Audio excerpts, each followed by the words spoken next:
party, that's family. Sure. Listen, yeah. Now we go in here now, right? Yeah, this new one. This is real.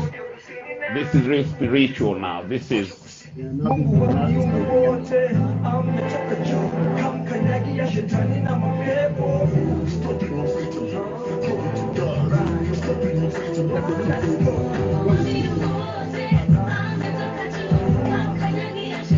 now this is a little more less hard to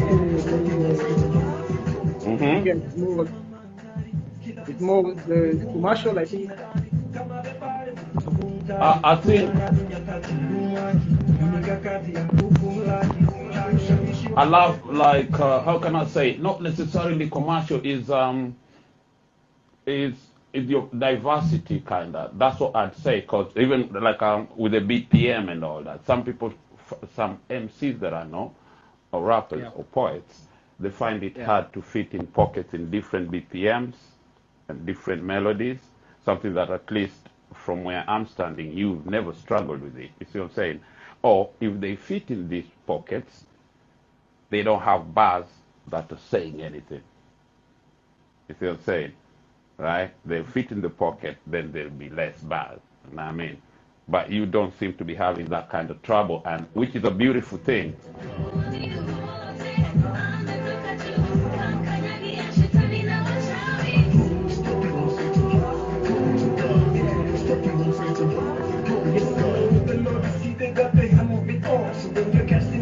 I'm not shaking the ball. I'll see the rise and the fall of the wicked, tears of the reasons and riches, tales of the riches. They give a trail of the was the butcher.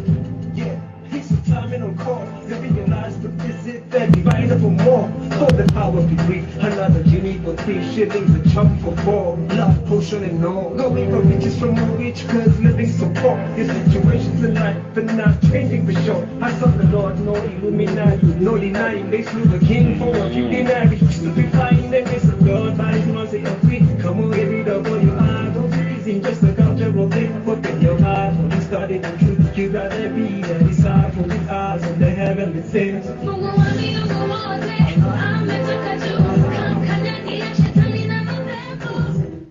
Right. Now, talk to me about your first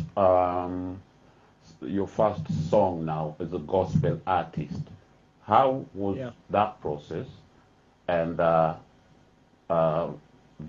you're saying among the hurdles that you thought you were gonna face was like you'll be compromised with your diction and your choice of words. But then you realize that, I'm sure that realization didn't just come once. It's like after you started like putting out tunes as a gospel artist, you realize you can still be as effectively bar-wise as once you just change your perspective, right?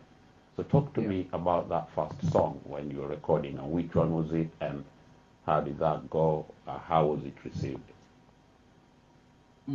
Actually, it wasn't too difficult actually to do the fast songs, because you know, how do I say it? You know, I'm coming from a position where I was once a gospel rapper, so I knew how to. It was not something totally new and alien to me.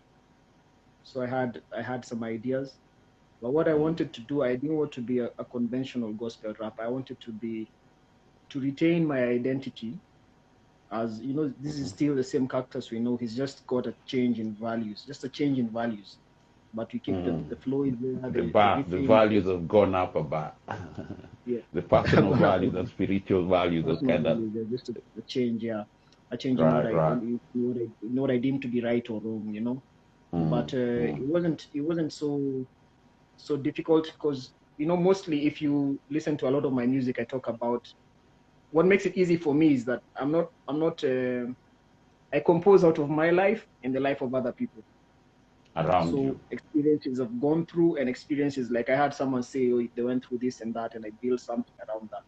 So the occurrences of life, that's my inspiration. That's what I draw from.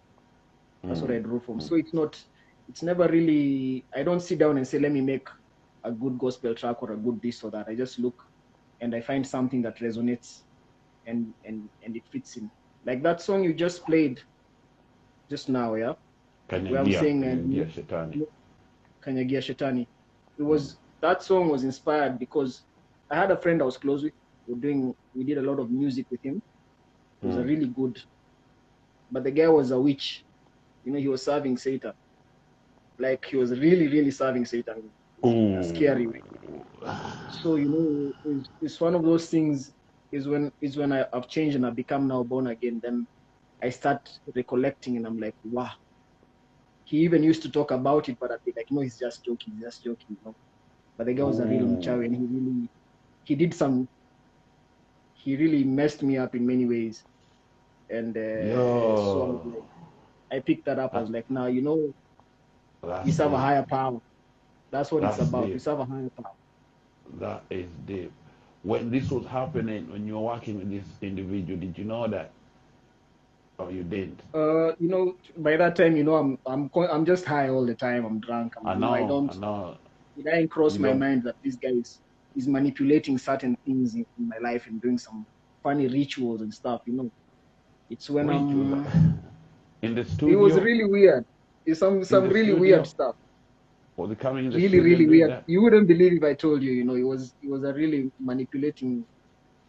And you know, you reach a point where, you know, you're getting along, things are going along. Then one day, we have like our paths don't. You know, we get like a disagreement. Then everything in my life goes south. You know, everything just gets suddenly. You know, I walk over to the ATM. I put in my ATM card.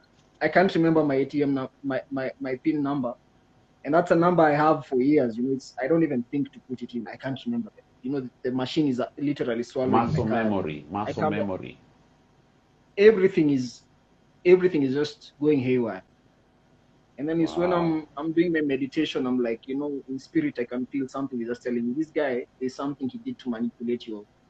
It's really a thing you'd understand well if you're like in that spiritual space and you start seeing, your eyes get, you know, when you're really high and all that, you don't see it. You think, you know, we're all boys. Yeah. But when your eyes get open, you start seeing, you know, that's why he stayed. That's why he did that. That's why, you know. So it took it was really, I went through a really dark phase of my life because of that one guy. And but I pulled out, you know. You came out, man. Yeah, that's what I'm saying. And I'll bring you back to this, right? Yeah. That's so deep. But even without that depth, just like I'll say this again, on a man-to-man level, right? We know where we come from, how it is. You know what I mean? There's lots of drugs. There's lots of, you know, vices. Yeah. Let's just call them vices. There's a lot of vices out there. And it takes, I think to me, it takes self-knowledge to know how to navigate them. You know what I mean? And you have like faith and spirituality. If it's off,